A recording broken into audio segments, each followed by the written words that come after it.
अल्हम्दुलिल्लाह रब्बिल आलमीन वस्सलातु वस्सलामु अला अशरफिल अंबिया वल मुरसलीन व अला आलिहि व अस्हाबिहि अजमईन। अशहदु अन ला इलाहा इल्लल्लाह वहदहु ला शरीका लह व अशहदु अन्ना मुहम्मदन अब्दुहु व रसूलुहु। अम्मा बअद फ़अऊज़ु बिल्लाहि मिनश शैतानिर लईनिर रजीम। बिस्मिल्लाहिर रहमानिर रहीम। या अय्युहन नासु क़द जाअकुम बुरहानुम मिर रब्बिकुम व अंज़लना इलैकुम नूरम मुबीना।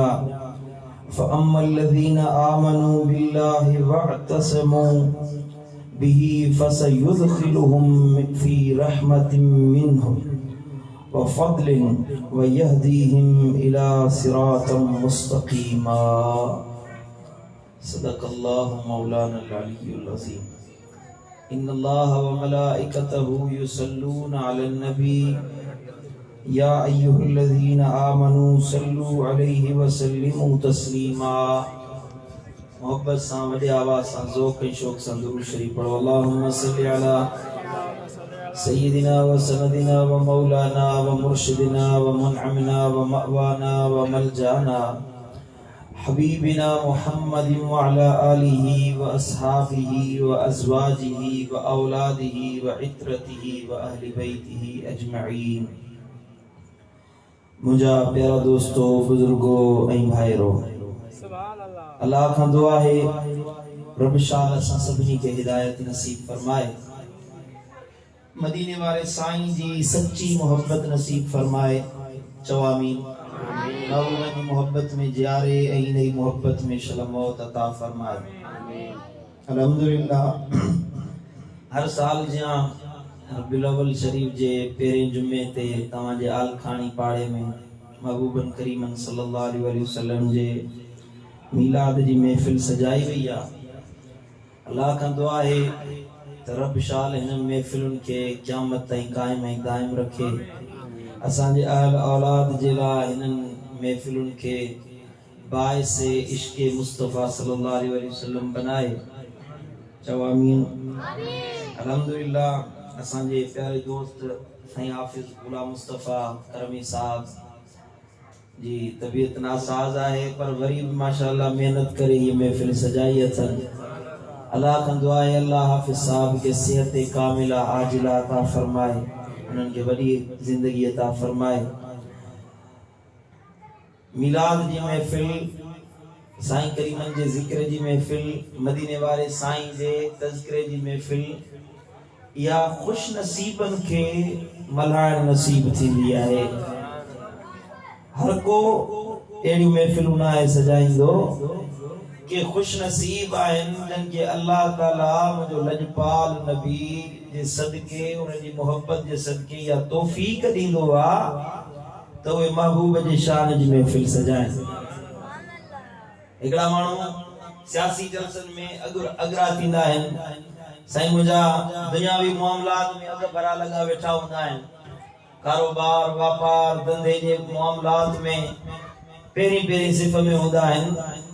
पर के खुश नसीब आहिन जन के अल्लाह ताला ज़िक्र मुस्तफ़ा जी महफिल सजाइण जी तौफीक अता फरमाईंदो। समझो था, ये मामूली ॻाल्हि न आहे।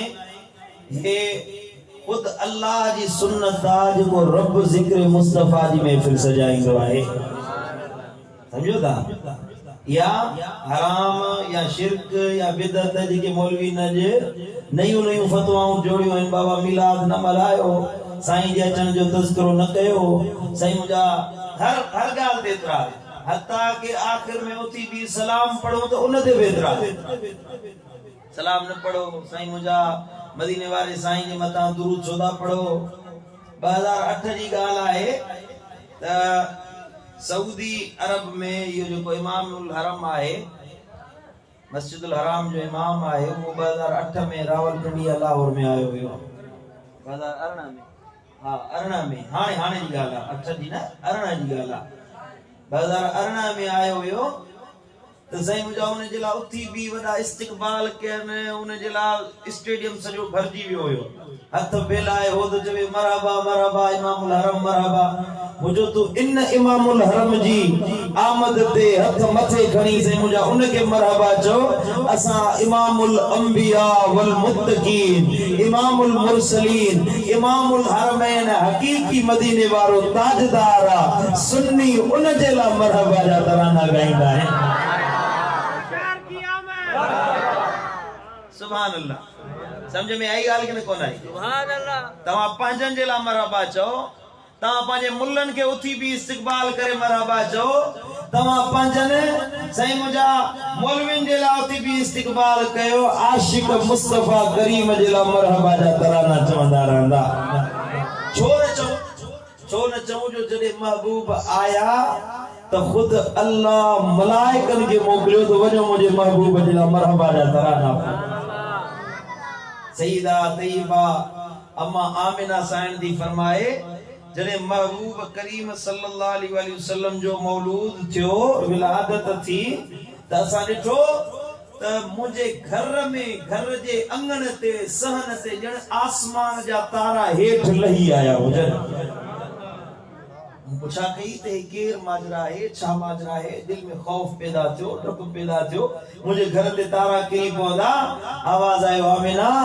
दिलगीर न थी खौफजदा न थी ए अल्लाह जा नूरी मलाइक हन जेके तुझे शहजादे जे दीदार करण जे ला जमो थिया हन साईं दी फरमाए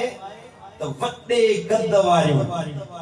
कुशादी पेशानी वारियूं सोनियुन अखियुन वारियूं औरतूं मुझे घर में दाखिल थियूं अब कने मक्के में मूनन औरतुन के न डिठो हो मुके हैरत लगी त रात जे बेगा टाइम में पोए पर में एक औरतूं जेके मुझे घर में दाखिल थियूं आहिन पूछा के ईमान तवा केर आयो फरमाइन त ए आमिना असा जन्नत जो हूरूं आहियूं जेके नबी जे आमद ते तो के मुबारक ॾियण जे लाइ आयूं आहियूं वरी जो सुभान अल्लाह सुभान अल्लाह साईं दी फरमाए कुछ औरतूं आयूं केर आयो तवा एकड़ी जो मां बीबी हवा आया हजरत आदम अलैहिस्सलाम जी जी सगो साईं असा सभनी इंसानन जी अम्मा हवा साईं बीबी मरियम हजरत ईसा अलैहिस्सलाम जी घरवारी माओ हजरत ईसा अलैहिस्सलाम जी अम्मड़ हजरत बीबी आसिया ट्रई जणियों असा तो के महबूब जे जमण जी मुबारक ॾियण जे लाइ आयो आहियूं वरी जो सुभान अल्लाह अना ज़ोर सां जो सुभान अल्लाह रूह हली आया सही मुझा मलाइक हली आया फरिश्ता हली आया नबियन जा अरवाह हली आया एकड़ी रिवायत में अचे थी सीरत जे किताबन में त सईदा आमिना साईं ने फरमायो त जिए जो बचड़ो मुझो मौलूद थियो विलादत थी मां ॾिसां पई त अल्लाह केॾो हसीन बच्चो अता कयो चओ सुभान अल्लाह असुल बात ते ये पट्टी हणी आयो मता कोरोना जो मसलो न थी कोरोना आए कोरे जेतरो त हाल खणी पाड़े वाला खौफजदा थे आयो जी वरी जो सुभान अल्लाह ध्यान मुझे जो जेमल चंगी गाल हले महबूब जे हुस्न जी गाल हले तो दिल खोले जो सुभान अल्लाह जरे मलाइक सुभान अल्लाह चवंदा त अलखानी पाड़े वारो तवा छा जे ला कंजूसी कई आ साईं दी फरमाए महबूब मुझे आडो पिया होया अचानक के लपेटींदड़ शे मुझे बच्चे के लपेटी वरतो जा खणी जो दिसा तो मुझो पुट मुझी हंज में नाहे बिस्तरे ते नाहे मां हैरत ज़दा थियस मुझो बचड़ो किदे वियो मोहम्मद करीम किदे वियो आवाज आयो हियर अल्लाह जा मलाइक महबूबन करीमन के मशरिक खणी विया हन ओभरन दे खणी विया हन ओभर दी मखलूकात के दे कारण विया हन बुधाण विया हन तो खुशखबरी होजे जो आखिरुल ज़मान नबी मोहम्मद करीम अची वियो आहे वरी के ॻाल्हाईंदड़ जे आवाज के बुधुम तो उन चयो त हियर मगरिब दे ओलह जे मखलूकात दे ओलह जी ज़मीन ऐं मखलूक दे अल्लाह जे नबी खे आंदो वियो आहे। हींअर अल्लाह ताला जा मलाइक मखलूकात अल्लाह जी तख़लीक़ कयल शयूं मगरिब वारियूं महबूब खे ॾिसनि पियूं ऐं चवनि पियूं त मरहबा महबूब भली करे आए भली करे आए। वरी आवाज़ आयो महबूबन के जन्नत में आंदो वियो आहे आसमानन में आंदो वियो आहे तांजो वरी जो निहारिया त महबूब मुंहिंजी हंज में सुतल आहिनि। वरी जो सुभान अल्लाह जॾहिं मलाइकन के खुशी थी मखलूकात आलम के खुशी थी जहानन के खुशी थी मदीने वाले साईं जे अचण ते खुशी थी त दादू वारो पो असां छो न महबूब जे अचण ते मरहबा जा तराना गायूं। महबूब जे अचण जी खुशी असां छो न कयूं अबा। खुशी थी आहे तव्हांखे मिलाद मल्हाइण ते खुशी थी आहे खुश थींदासीं इंशाअल्लाह जैसी सिरिय में साव आए साईं जो मिलाद गलायो बड़ी आवाज से गलायो महबूब जो मिलाद चवंदा रहंदासीं मरहबा मरहबा मरहबा मरहबा जो मरहबा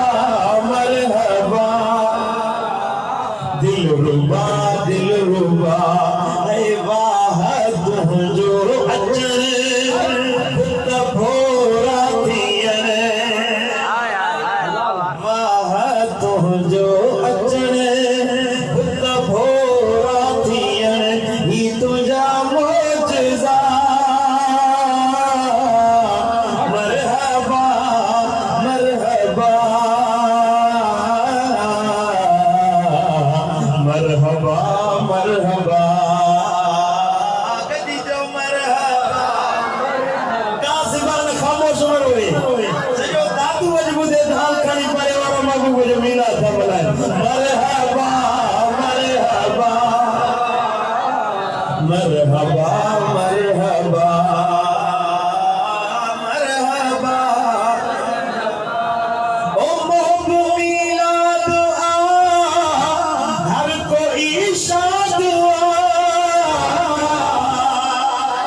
मुस्तफा मुस्तफा मरहबा मरहबा मरहबा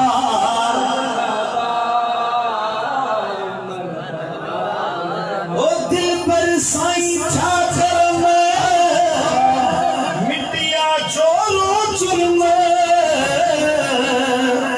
सुना सही हजरत दिल पर साईं छा करम मिटिया जोरो जुर्म छोड़ सजदा दिफा रूह राजी रबा छोड़ सजदा दिफा रूह राजी रबा पुछ मरहबा मरहबा मरहबा मरहबा बड़ी आवाज जो मरहबा मरहबा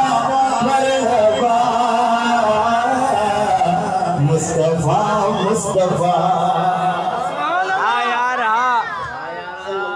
वसल्लम या रसूल अल्लाह दिल ठरिया के कोन ठरिया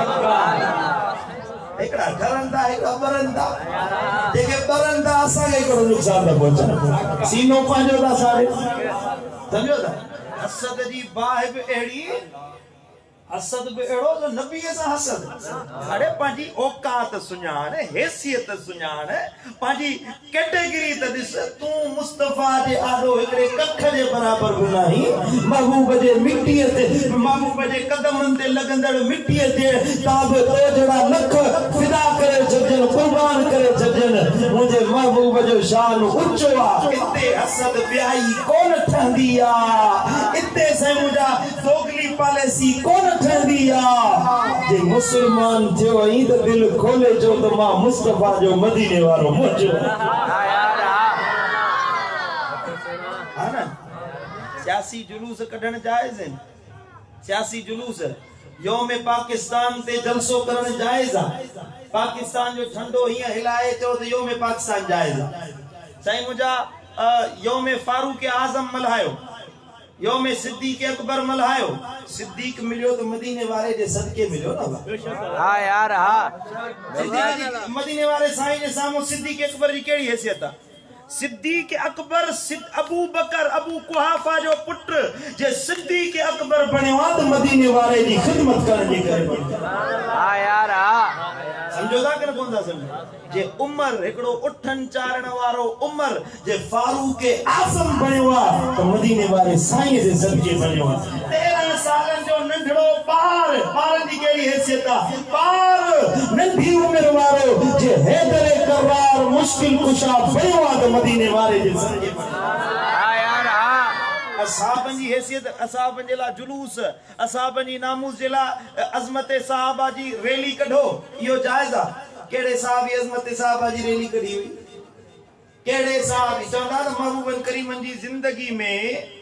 63 साल जिंदगी हुई महबूबन जी तवा बुधायो 90 साल 23 साल है उनन 23 सालन में महबूबन करीमन कदे पाजे मीलाद जो जुलूस करायो हुजे चवंदा एतराज यो करना मां तो चवां त ता बुधायो फारूक आजम पानी खिलाफत जा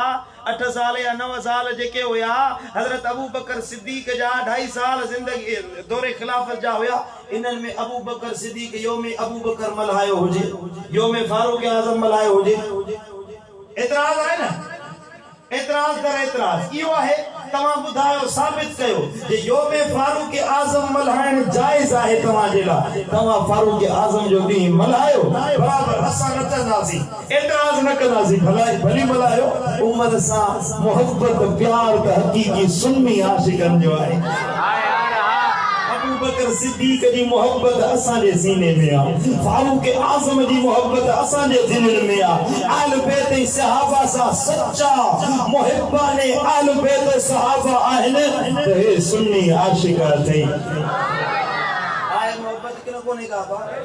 सच्ची मोहब्बत आहे अल्हम्दुलिल्लाह मोहब्बत आहे मदीने वाले साईं जो इश्क मोहब्बत आहे सहाबा जी मोहब्बत आहे जे उनन जा डी मल्हायो ता असा के खुशी आ सहाबा जो तज़किरो थे तो पर जले मीलाद अचे तो त जी डेदर के जुकाम तो लगे ये ट्रांट्रा न कयो महबूब जो मीलाद मल्हाईंदा रहंदासी हां यार हां कावड़ दी अचे दिल में गुस्सो तो अचे गुलामन जा डी मल्हायो आका जा डी मल्हाइण जे ला तांगे एतराज अरे चवंदा साईं मुंजा 12 रबीउल अव्वल जो ॾियार महबूब जी पैदाइश जो ॾींहुं नाहे महबूब 12 रबीउल अव्वल ते न जावा हुया बाबा जेड़ी तारीख तू चवी दो बुधा 8 तारीख ते जावा होया साईं करीम सल्लल्लाहु अलैहि वसल्लम 7 रबीउल अव्वल ते जावा होया ओ तू 7 ते मिलाद मला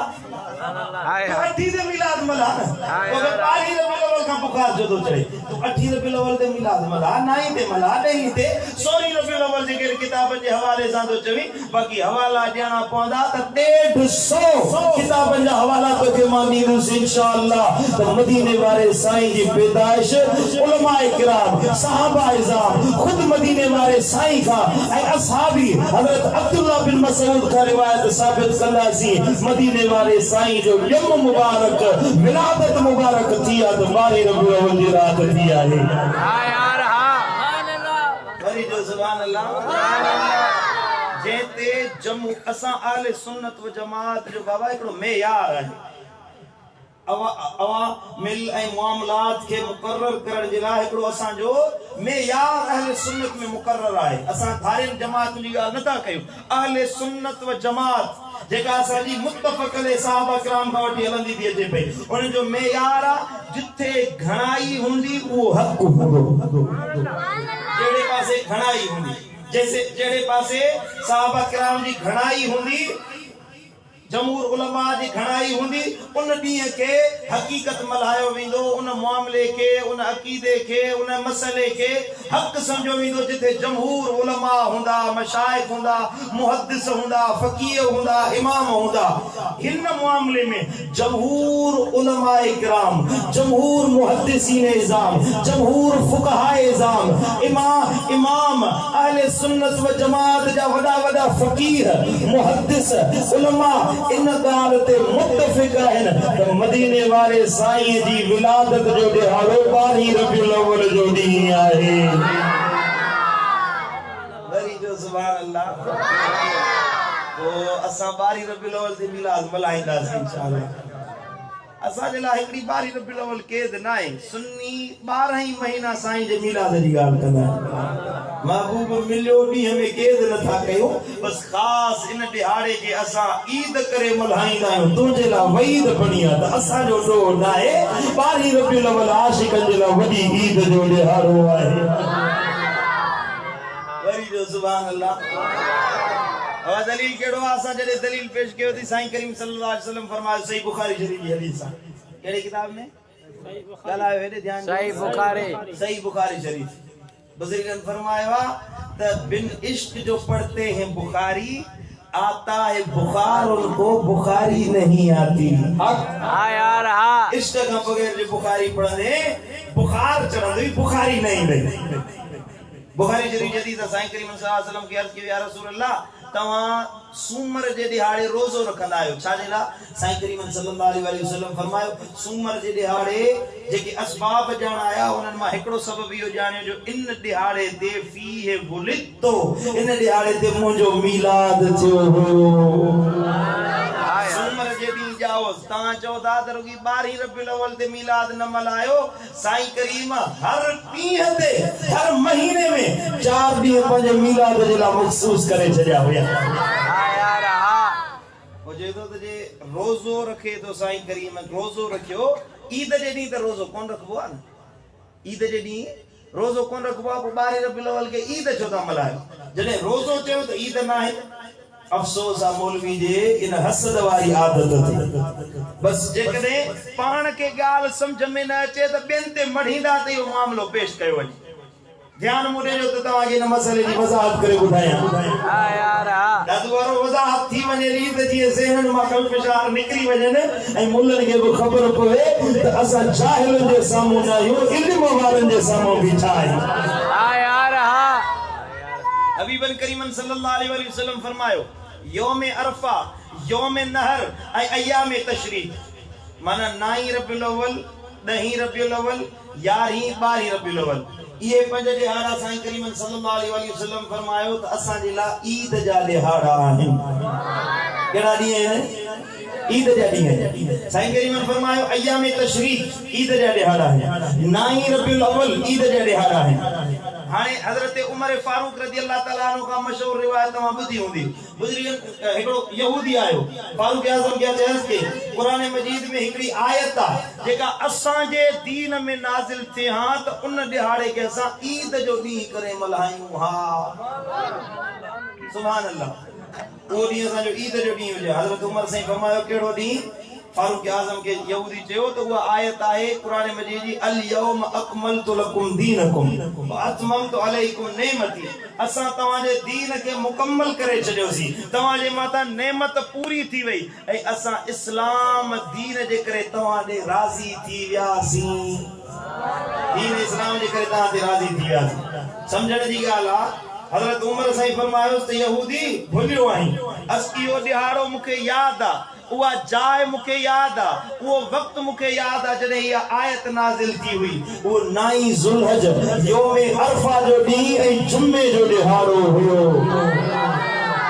जुमे जो ॾींहुं योम अरफा जो ॾींहुं हुयो असां योम अरफा के बि ईद करे मल्हाईंदा आहियूं ऐं मदीने वारे साईं फरमायो त जुमे जो ॾींहुं बि ईद जो ॾिहाड़ो आहे जुमो बि ईद आहे योम अरफा बि ईद आहे इन्हनि ॿिन्ही निस्बतनि जे करे असां क़यामत ताईं मुस्लमान 9 ज़ुल्हज ते बि ईद करे मल्हाईंदा आहियूं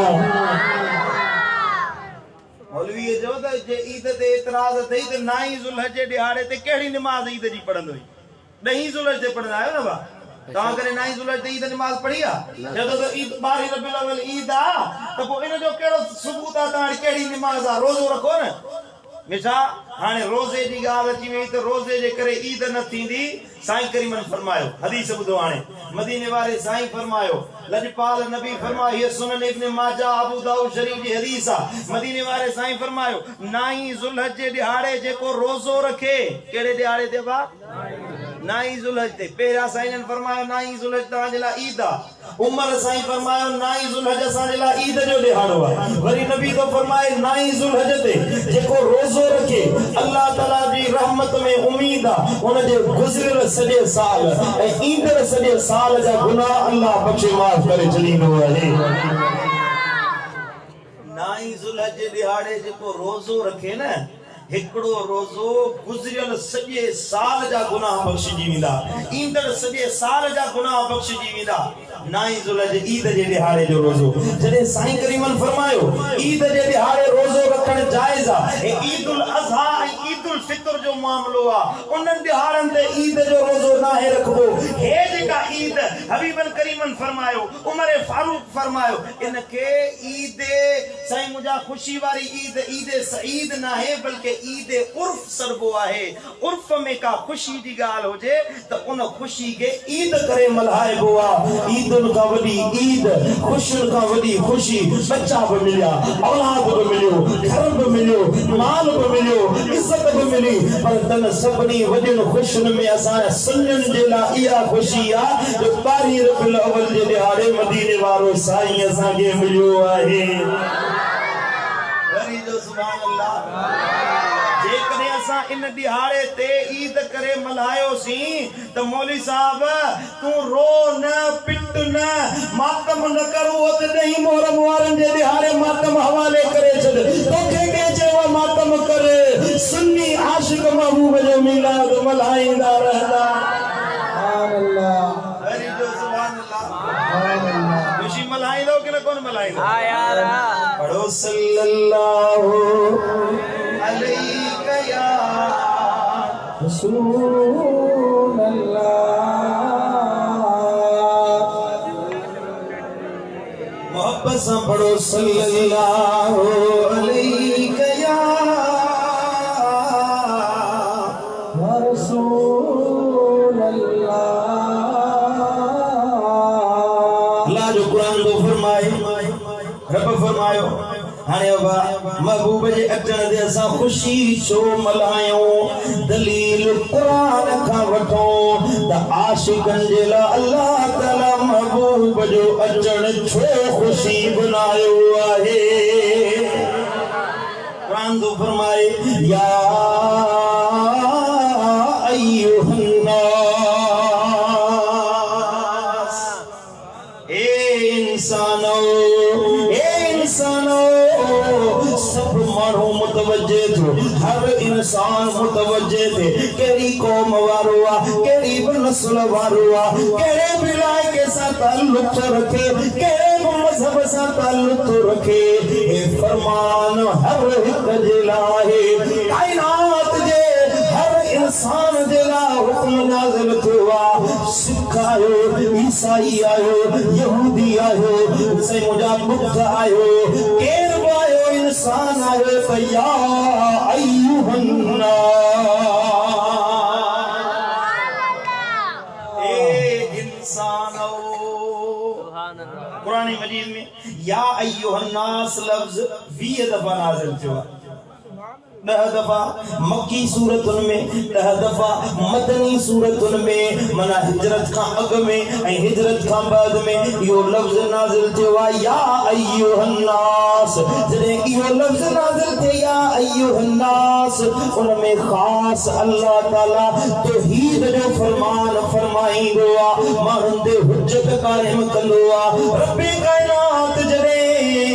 या अय्युहन नास फरमायो त इन में इहा हुक्म जी ॻाल्हि समझण घुर्जे। जिते जिते इहो लफ्ज़ नाज़िल थियो उते इहो फरमान हूंदो त रब जी तौहीद ॾे मुतवज्जे थियो, क़ुरान ॾे मुतवज्जे थियो। अल्लाह ताला काफ़िरनि खे उहा ॻाल्हि पियो फरमाए जेके न मञण वारा आहिनि, जेके इनकार करण वारा आहिनि, उन्हनि खे अल्लाह ख़िताब पियो फरमाए ए मुनकिरो तव्हां मुतवज्जे थियो।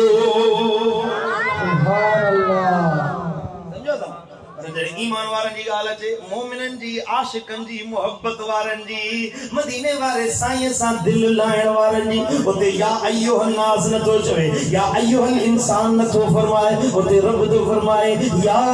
अय्युहल लज़ीन आमनू।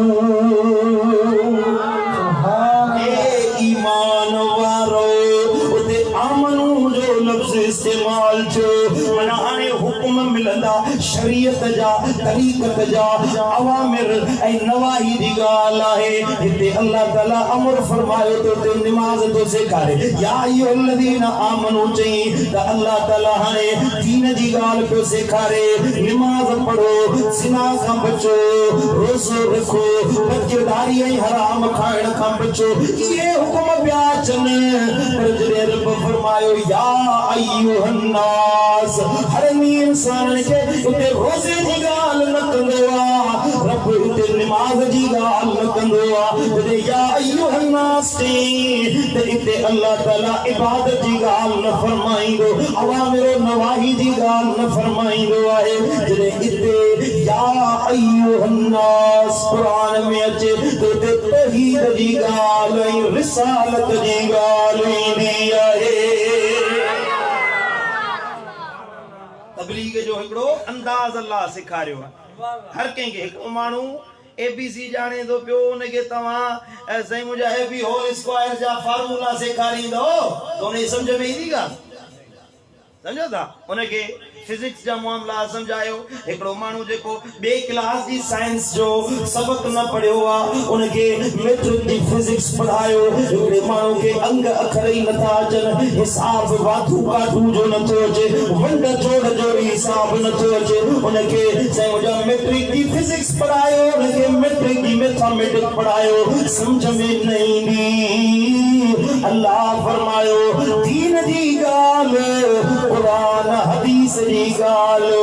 फरमाने इलाही जी ॻाल्हि, नमाज रोज़ो हज ज़कात खैरात ब्याज ज़िना बदकिरदारी बेहयाई जी नुक़सान जी ॻाल्हि तॾहिं सम्झ में ईंदी जॾहिं अव्वल बुनियाद आहे अल्लाह जी तौहीद, गॾो गॾु मदीने वारे साईं जी रिसालत इश्क़ मुस्तफ़ा।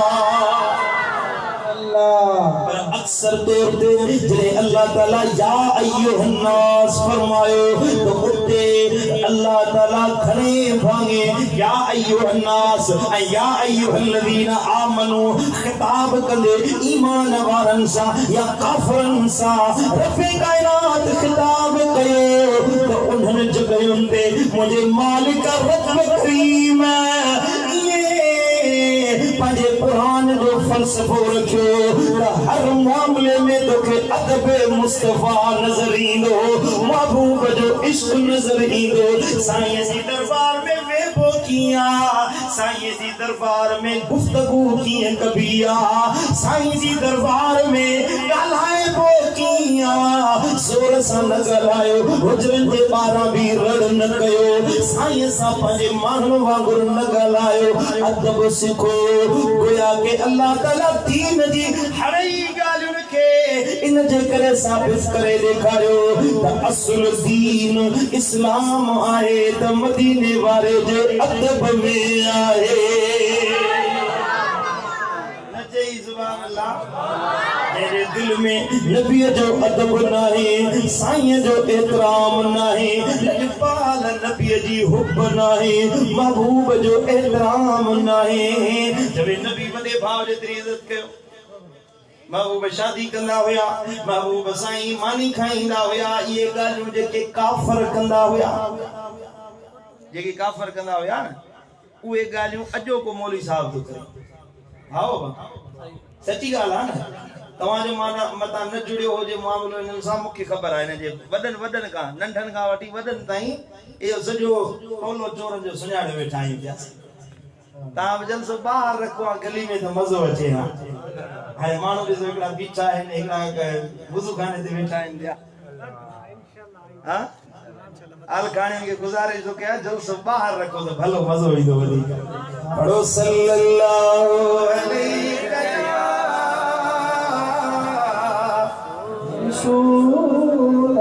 मोहब्बत से पढ़ो, काज़िबान खामोश न रहे। सल्लल्लाहु रसूल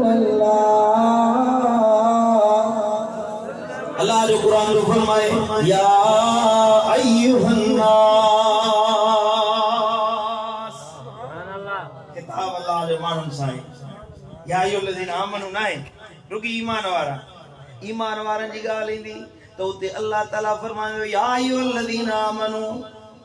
ला तक़ूलू राइना वक़ूलु उन्ज़ुरना। ईमान वारो नबी वटि अचो त राइना न चओ, बल्कि जो नज़रे करम फरमायो।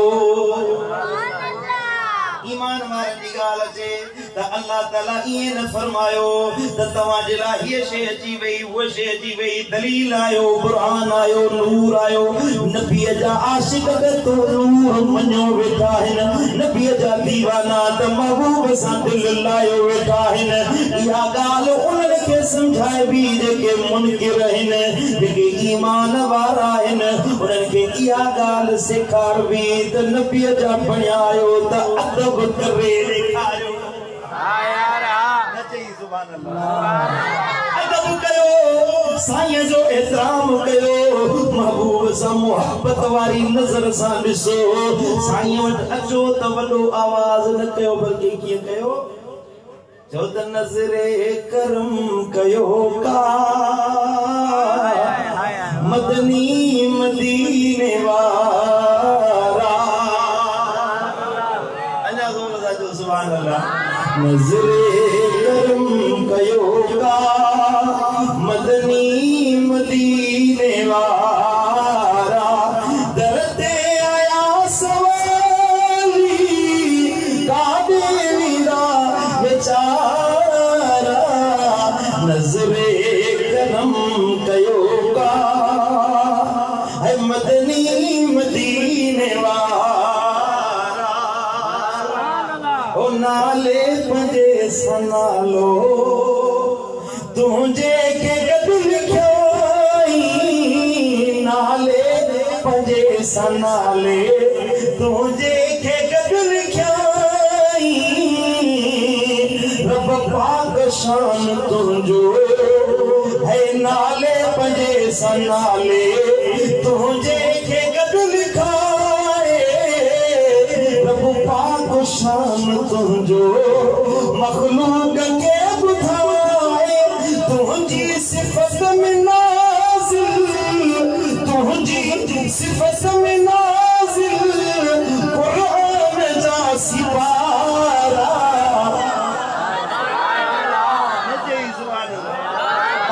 तुझी सिफत में नाज़िल कुरान जा सिपारा। जो नज़रे करम कयो का मदनी मदीने वारा। सुभान अल्लाह। ईमान वारनि खे त अल्लाह अदब पियो सेखारे, पर हिते जॾहिं काइनात जे हर फर्द जे लाइ ॻाल्हि आई त अल्लाह ताला फरमायो, महबूब तूं कंहिं हिक क़ौम जो नबी नाही, कंहिं ॻोठ जो नबी नाही,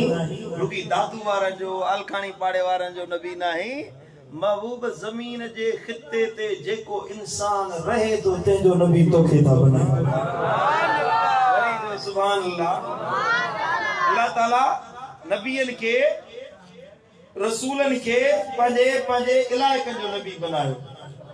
तकरीबन 350 नबी बनी इसराइल वटाया बनी इसराइल जेके हाणो का यहूदी आहिन ये सदाईंदा आहिनि असां बनी इसराइल आहियूं पर उहे मिटी विया हे नयूं क़ौमूं पैदा थियूं हिन ते यहूदी ईसाई ये बनी इसराइल जी कौमन में नबी आयो ईसा अलैहिस्सलाम जेड़ो नबी नूह अलैहिस्सलाम जेड़ो दाऊद अलैहिस्सलाम जेड़ो नबी मूसा कलीमुल्लाह जेड़ो उलुल अज़म रसूल हजरत सैयदना सुलेमान अलैहिस्सलाम जेड़ो आला पैगंबर बड़े मकाम मर्तबे वाला एड़ा नबी है जिनो बार-बार जिक्र कुरान में आए जके अल्लाह ताला किताब दिना अल्लाह ताला तौरात दिनो बनी इसराइल जे कौम जे नबी के इंजील ज़बूर मिलो इनन कौमन के कौम आद जेला नबी लगायो कौम समूद जेला अलग नबी आयो साले अलैहिस्सलाम जी कौम जेला अलग नबी आयो सही मुजा हर कौम जेला अलग नबी आयो पर अल्लाह फरमायो वमा अरसलनाका इल्ला बशीरा व नज़ीरा ओ मुझा हबीब ओ मुझा सोना नबी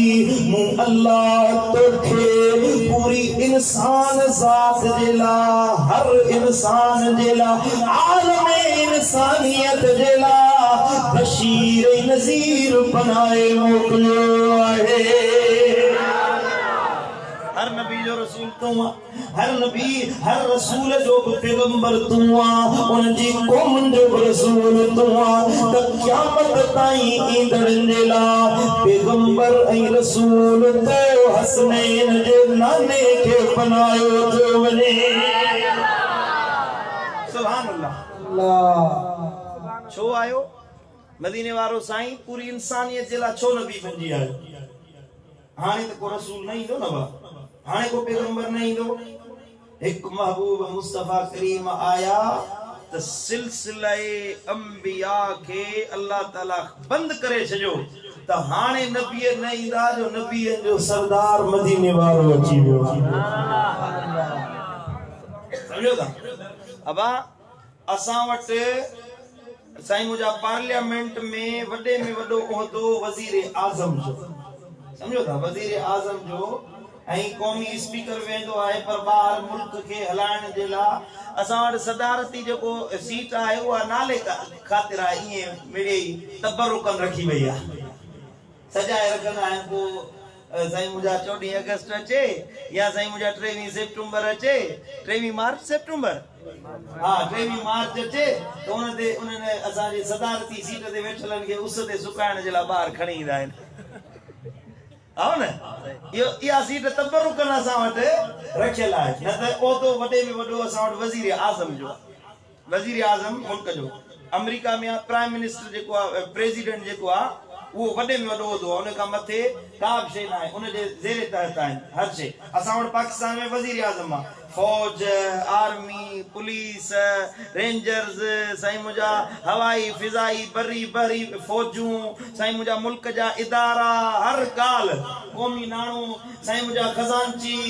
साईं मुजा फाइनेंस मिनिस्टर साईं मुजा सूबन जा मिनिस्टर सभई वजीर आजम जे तहत हलंदा है जेडी मन वजीर आजम होजे तो उन वक्त बियन जा ओता खत्म थी विदा है बाबा गाल वजीर आजम जे अची वई त हाणे पोया गाल खत्म थी वेली जी हियर असा वट मुल्क में हर को पांजे ओदे ते कुर्सी ते लहरो करे मस्ती तो करे पांजी मर्जी सा हक खाइंदो वदे पांजी मर्जी सा ना हक कंदो वदे कुर्सी ते हर कंगे ओदे ते मस्ती हुंदी आ न ओदो मिले गरीब मिस्कीन आ कुर्सी ते वेंदो त इए न दिसंदो त गरीब जा मसला हल करना है ए जेके ओदेदार है पो केड़ो सही मुजा सिलसिलो आ केड़ो भी शोबो आ ये सभई सरकारी ओदेदार जे बुधंदा तो बुधो तवा आवाम जा नौकर आयो आवाम जा खादिम आयो उन जे मथा डाढ मुर्सी न करे वियो हेते पाकिस्तान में सही मुजा जमहूरी हुकूमत आहे अॼु आयो तव्हांजी पाड़ हीअं कख ते रखियल आहे किरंदी त हेठि पट ते पवंदो अचे हिते बादशाही निज़ाम न आहे हिकिड़ो बादशाही निज़ाम अल्लाह जो आहे जे ज़ुल्म कंदो गरीबनि जा हक़ खाईंदो बदकिरदारी कंदो अवाम खे जे मथां ज़ुल्म ॾाढ जबर कंदो पंहिंजनि सियासी मसइलनि में अवाम खे रहड़े छॾियो यादि रखो पुछाणो अल्लाह जी दरबार में बि थियण वारो आहे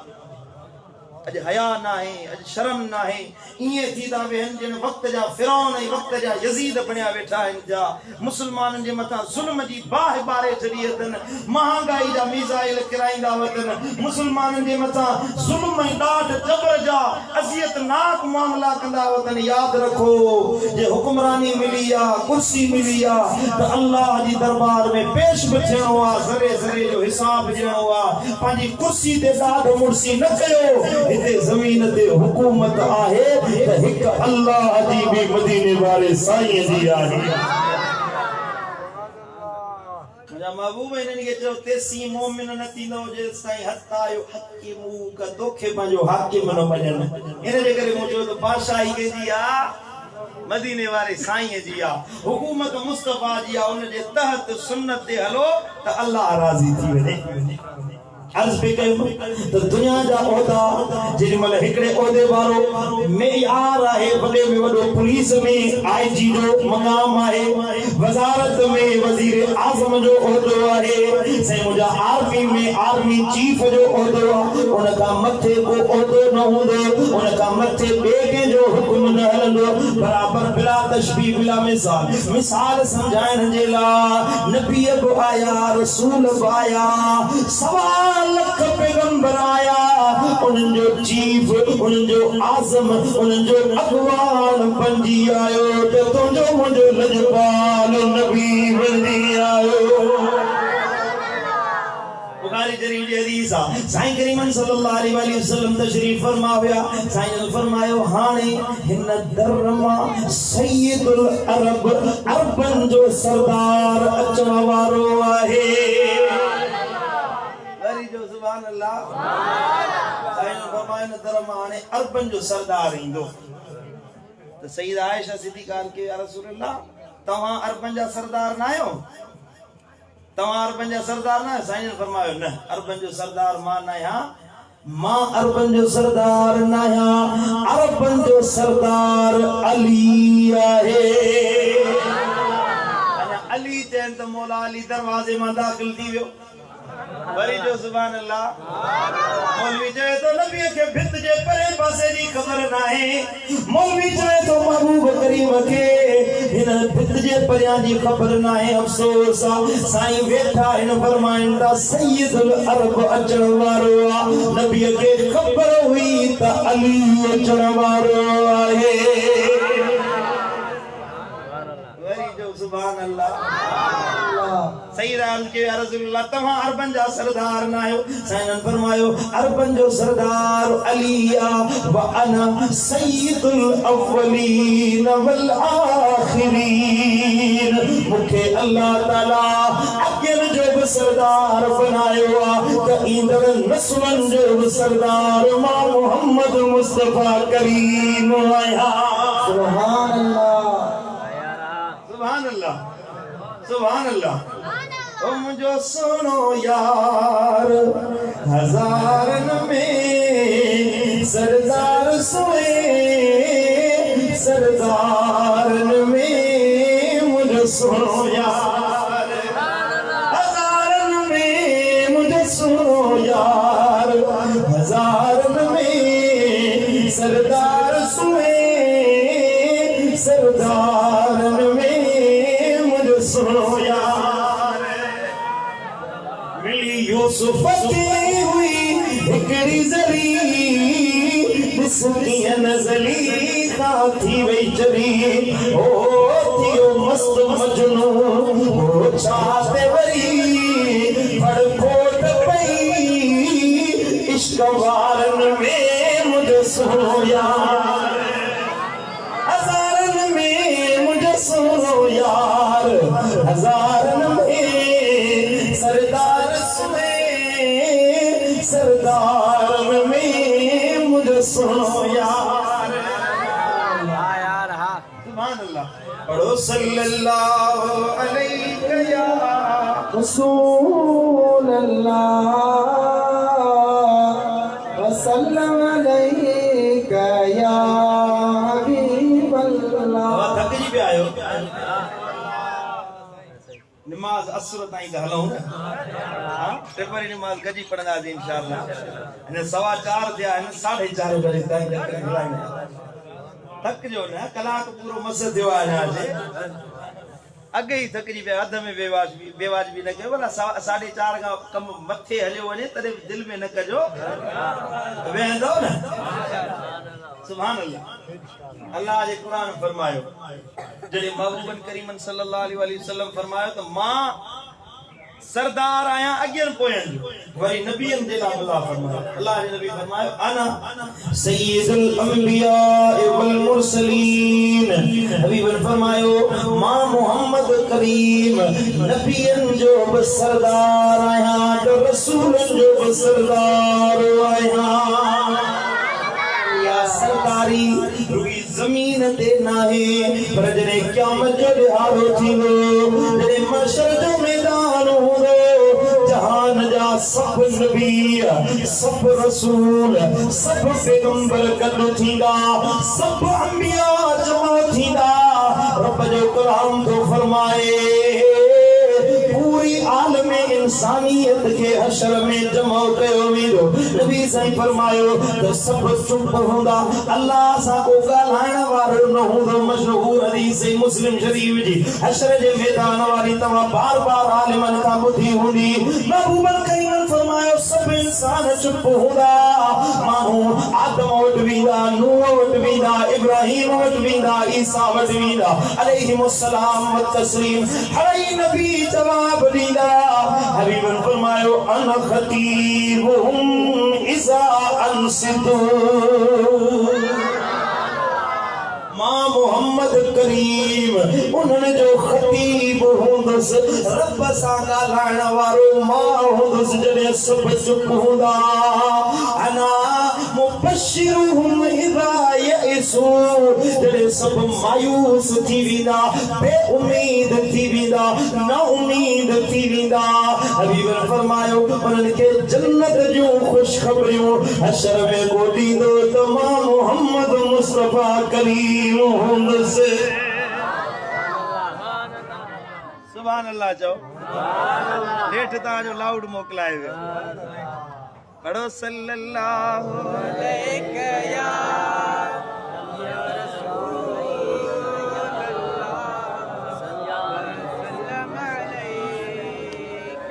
जैसे लाउड हले तेस ताईं दुरूद शरीफ पढ़ो सल्लल्लाहु अलैहि या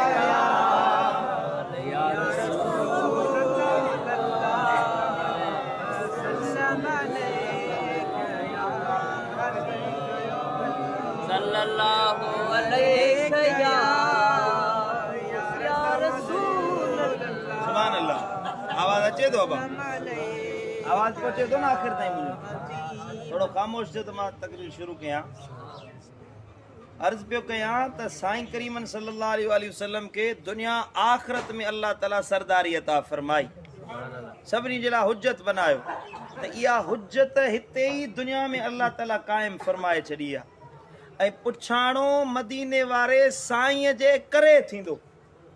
अमलन जो पुछाणो मामलात जो पुछाणो दुनिया आखिरत में अमलन जो हिसाब किताब मदीने वारे साईं जी सुन्नत शरीयत मुताबिक कयो वेंदो समझो था महबूबन जी शरीयत खां ॿाहिरि को हुकुम नाज़िल न थींदो न पुछा कई वेंदी बल्कि क़ब्र में सुवाल थींदा क़ब्र में इंसान खां 3 सुवाल थींदा बुखारी शरीफ मुस्लिम शरीफ में त हिकिड़ो सुवाल थींदो अबू दाऊद तिरमिज़ी इब्न माजा बाकी जा ॿिया जेके किताब आहिनि उन्हनि में त 3 सुवाल थींदा 3 सुवाल थींदा कहिड़ा मन रब्बुक मा दीनुक ऐं मा कुंत तक़ूलु फी हक़ हाज़ा रजुल महबूबन करीमन जे बारे में 3 सुवाल थींदो माना 3 सुवाल 2 सुवाल इज़ाफ़ी आहिनि 3 सुवाल कंपलसरी आहे इम्तिहान ॾींदा आहियो न स्कूल जा इम्तिहान थींदा आहिनि बाबा हे सुवाल कयो 5 सुवाल लाज़िम आहे माना हर हाल में करणो आहे कंपलसरी आहे इन जो जवाब न ॾींदो त पास न थियण मुमकिन न आहे इन जो सुवाल जवाब हर हाल में ॾियणो कंपलसरी सुवाल जो टे सवाल थींदा क़ब्र में मन रब्बुका जवाब दे या न दे ॿियो सवाल थींदो जवाब दी या न दी पहिरें सवाल जो जवाब दी या न दी ॿियो सवाल थियणो आहे ॿिए सवाल खां बाद में उन जो जवाब दी या न दी टियों सवाल हर हाल में थियणो आहे पर टियों जवाब न ॾिनुई टे सवाल जो जवाब सही न ॾिनुई त का कामयाबी न आहे जहन्नम जी खट में पवंदे मतलब इहो निकितो त क़ब्र में जेका आख़िरत जी पहिरीं सीढ़ी आहे क़ब्र हश्र में जन्नत में वेंदे या दोज़ख में वेंदे उन जे लाइ पहिरियों ॾाको पहिरियों क़दम पहिरीं विख पहिरीं मंज़िल क़ब्र आहे ऐं पहिरीं मंज़िल जी कामयाबी आहे त मदीने वारे साईं जी सुञाण आहे साईं जी सुञाण हुजे मुझे लजपाल नबी जी सुञाण हुजे मुझे महबूब मुस्तफा करीम जी जो में सुञाण पैदा थी वई पक जान हिते मोहब्बत हुंदई त क़ब्र में सुञाणींदे आओ हिते मोहब्बत हुंदई जमीन ते मोहब्बत रखई मिलाद जो महीनो अचे तो के खुशी थे साईं जो जिक्र थे तो के खुशी थे को बयान करण वारो नबी जो जिक्र करे तुझे दिल में खुशी महसूस थे को नात पढ़े तुझे दिल में खुशी थे मोहब्बत वारा ते एड़ा हिने महबूब जी गाल त हबीब जी गाला पर नबी जे शहर मदीने जी गाल जे मोहब्बत वारा तड़पी पवंदा हिने असांजे दिल में नबी जे बचड़न जी मोहब्बत असहाबन जी मोहब्बत महबूबन करीमन जे घर वारन जी मोहब्बत उम्महातुल मोमिनीन जी मोहब्बत साईं मुंहिंजा महबूब जे दीन जी मोहब्बत शरीयत जी मोहब्बत तरीक़त जी मोहब्बत साईं जी उल्फत या साबित थी करे त दिलनि में महबूब जी मोहब्बत आहे क़ब्र में जॾहिं सवाल थींदो मलाइक साईं जी सूरत आणींदो रिवायतुनि में अचे थो बुज़ुर्गनि फरमायो आहे गुनहगार जंहिंजी सॼी ज़िंदगी गुनाहनि में गुज़री जन हयाती बदकिरदारी में गुज़री जन खे निमाज़ न वणे दीन जी ॻाल्हि न वणे नेकी जी ॻाल्हि न वणे वापार कन त ख़यानत कन धोखेबाज़ी कन साईं मुंहिंजा मस्जिद में अज़ान अचे त सुता पिया हुजनि कचहरियुनि में हुजनि बदकिरदारी सां दिलि लायनि साईं मुंहिंजा मस्जिद सां दिलि न आहे बेहयाई सां मोहब्बत रखियो वेठा आहिनि यारी बि उन्हनि सां जेके व्याजी शराबी साईं मुंहिंजा चोर ज़ानी उन्हनि जी कचहरियुनि में वेठो आहे जो महबूब जी ॻाल्हि अचे त उहा न वणे शरीयत जी ॻाल्हि न वणे दीन जी ॻाल्हि न वणे महबूब जो ज़िक्र न वणे पुट क़ब्र में सुञाण तॾहिं पैदा थींदी महबूब जी सुञाण तुंहिंजी अखियूं तॾहिं सुञाणंदियूं जॾहिं हिते महबूब करीमन खे सुञाण ॻाल्हि समझो था मुंहिंजी कि न कोन था समझो अॼु तोखे निमाज़ न थी वणे मस्जिद मां आवाज़ अचे हय्या अल सलात अचो निमाज़ ते अचो छोटारे ते हय्या अल फलाह अचो कामयाबी दे तो भाइयों त मस्जिद जो मुल्ला ऐं मौलवी आहे उन जो आवाज़ आहे माण्हू विया एफआईआर दाख़िल कयल मस्जिद जे लाउड स्पीकर जो आवाज़ वॾो थो अचे असांजी निंड थी ख़राब थिए पर मिठा याद रख इहो मस्जिद जो मौलवी न आहे हे आकमुल हाकिमीन अल्लाह जो सदो आहे हे रब तोखे सॾे थो हय्या अल सलाह माना छो सदो पियो अल्लाह दे हली यार हलिया मुझी रहमत दे हलिया मुझी कामयाबी दे हलिया तोखे कामयाब कया हलिया तोखे इज्जत वारो कया पंहिंजो जबीरे नियाज़ नु अल्लाह दे आगे झुका पंहिंजे गुरूर वारी पेशानी मु रब जे आगे झुका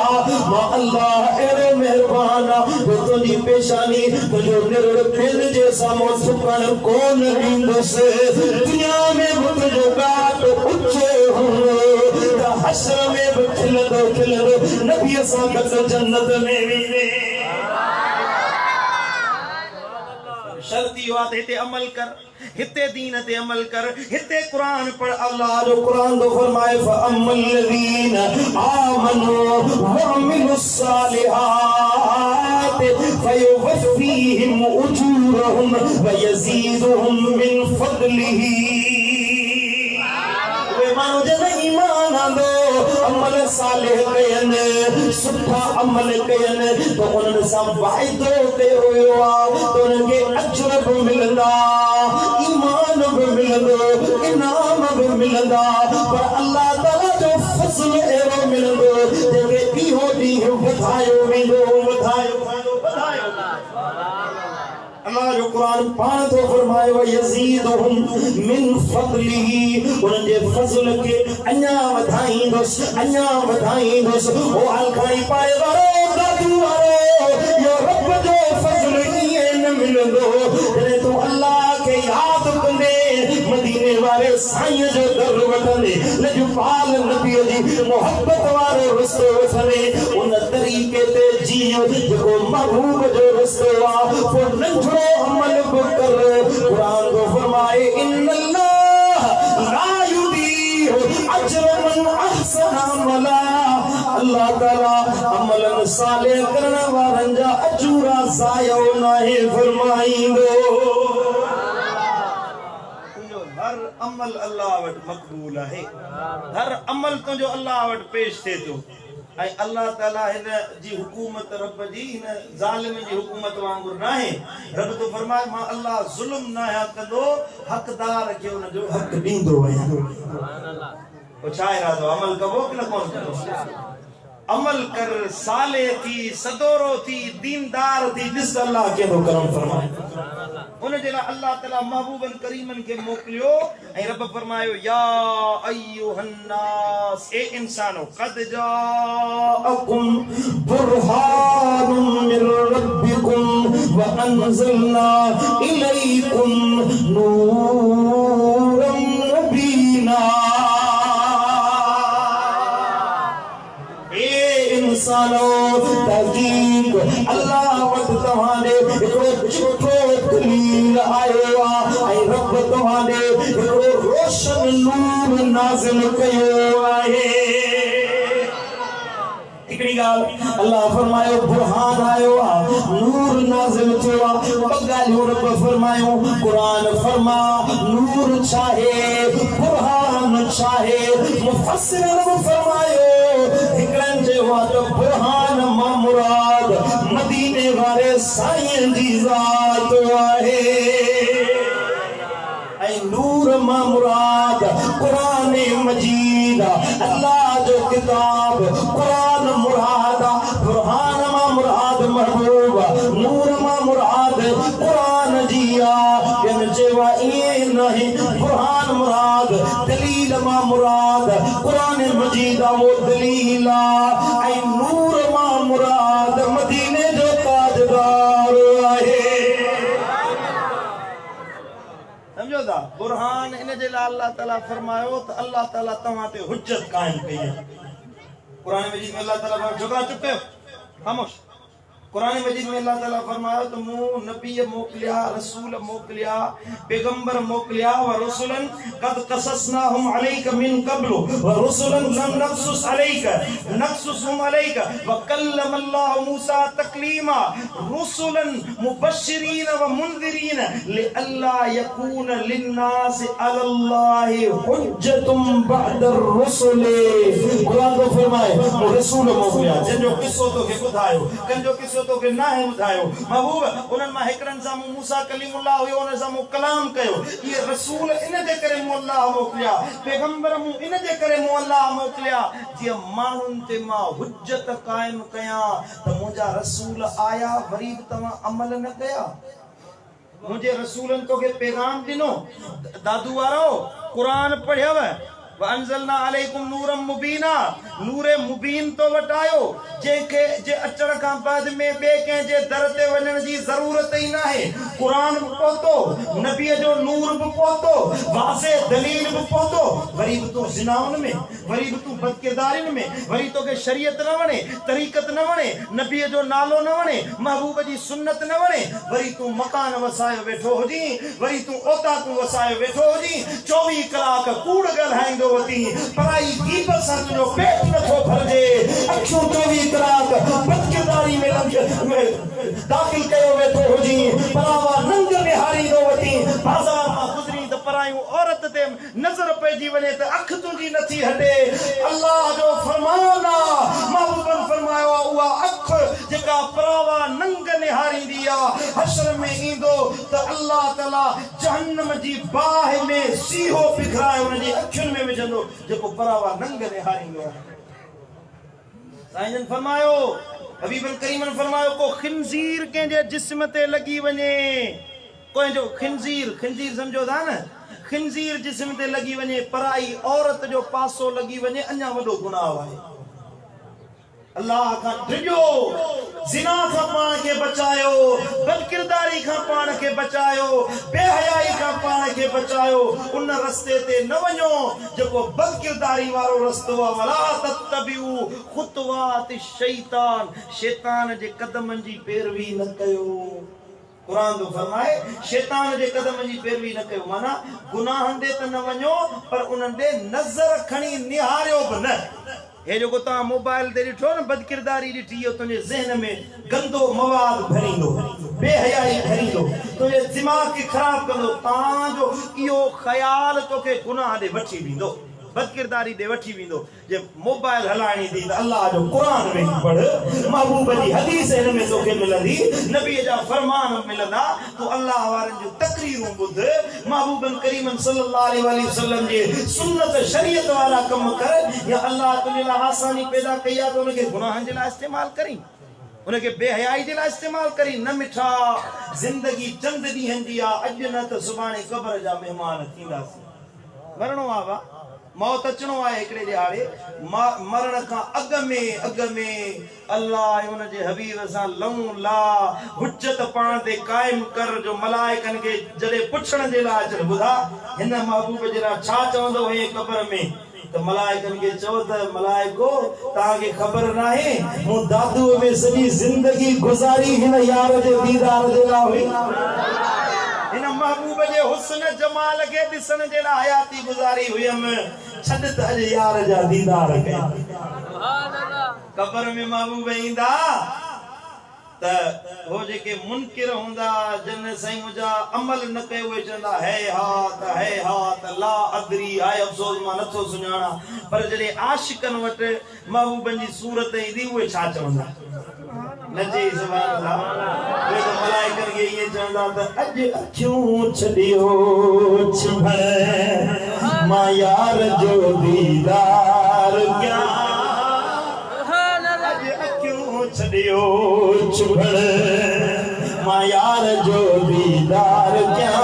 यार जो दीदार क्या सरदार जो दीदार क्या अॼु अखियूं छॾियो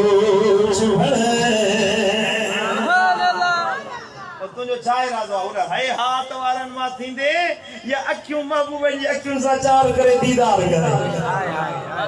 मोहब्बत वारो रस्तो वठंदी उल्फत वारो रस्तो वठंदी पोइ अॼु आहद कर त बाक़ी ज़िंदगी गुनाहनि ॾे न वेंदासीं उहो कमु कंदासीं जंहिंमें अल्लाह राज़ी मदीने वारो साईं राज़ी पुट पंहिंजे अंदर में पंहिंजे किरदार खे सुधार जेके नौजवान आयो ख़ुसूसन मां उन्हनि खे थो चवां पंहिंजी जवानी गुनाहनि में पुट बर्बाद न कयो हयाती पंहिंजी बेहयाई जे कमनि में बर्बाद न कयो तोखे अल्लाह कुवत ॾिनी आहे दिमाग़ ॾिनो आहे सोच सम्झ ॾिनी आहे अल्लाह ताला तोखे इख्तियार ॾिनो आहे जवानी जी कुवत अथई उहा गुनाहनि में बर्बाद कंदे पुछाणो थींदई क़यामत जो ॾिहाड़ो थींदो साईं करीमन सल्लल्लाहु अलैहि वसल्लम फरमायो जेके 7 सुवाल थींदा उन्हनि मां इहो सुवाल हूंदो ओ नौजवान मूं अल्लाह तोखे जवानी ॾिनी तो जवानी केड़नि कमनि में बर्बाद कई हुई नौजवानो मूंखे कसरत सां जवान था नज़र अचनि पिया तव्हां पुट पंहिंजी हयाती गुनाहनि में बर्बाद न कयो केतिरा ॾींहं हिन गुनाह जी लज़त सां पंहिंजो पाण खे सुकून पहुचाईंदे इहा थोरी देरि जी लज़त कसीर अज़ाब जो बाइस बणबई अल्लाह जे ज़िक्र में जेको सुकून आहे मुस्तफ़ा जे इश्क में जेको मज़ो आहे महबूबन करीमन जी मोहब्बत में जेका उल्फत आहे सा दुनिया विसरी वेंदे जेको महबूबन करीमन जी चाहत ऐं उल्फत ऐं इश्क में मोहब्बत में तो के नबी जी मोहब्बत न थी वणे ता दिल ते हथ रखे मुके जवाब जो ज़बान सा न गालायो तानी दिल मुके जवाब दे मुके खबर पेजी वेंदी तवा दिल सा मुके जवाब जो तवा के दुनिया वणे थी मुझे नबी जो नालो तो के नथो वणे तो के मुझे नबी जी सुन्नत न थी वणे तो के दाढ़ी न थी वणे तो के मस्जिद जो पंध न थो वणे हैफ तुझे ईमान ते सदाई मुसलमान वाली बदकिरदारी वाला कम कंदो वती सदाई मुसलमान वारी गुनाहन वारा कम कंदो वती न अज वायदो कर त बाकी जिंदगी गुनाह का मुंह मोड़े मदीने वाले साईं दे इश्क वाले रस्ते ते हलंदा। हां ये न तो चवा त वडा खाजा खिजर बनजी वजो वडा साईं मुजा आबिद जाहिद मस्जिद में 24 कलाक वेठा हो जो न बस गुनाहन का पाण के बचायो 5 वक्त नमाज पढ़ो इया ही वडी गनीमत है। असा जा मुर्शिद हजरत कुदवतुल औलिया महबूब इलाही नवर अल्लाह मरकदो फरमाइंदा हुआ हिन जमाने में जेको मानू पाण के सही मुजा जिना का बचाए 5 वक्त नमाज पढ़े त क़यामत जे ॾियारे उन जो नालो वली में शुमार कयो वेंदो। एड़ो ज़मानो अची वियो पंजो पाण के जेको अल्लाह जो कामिल वली दो फरमाए जिना का बचाए 5 वक्त नमाज पढ़ाए क़यामत में तेके वली में शुमार कयो वेंदो। घट में घट तवा इए कम त कयो न मिठा अमल कबो कि न कोन कबो। अल्लाह ताला शाल अमल जी तौफीक अता फरमाए। रब मुंजो चवण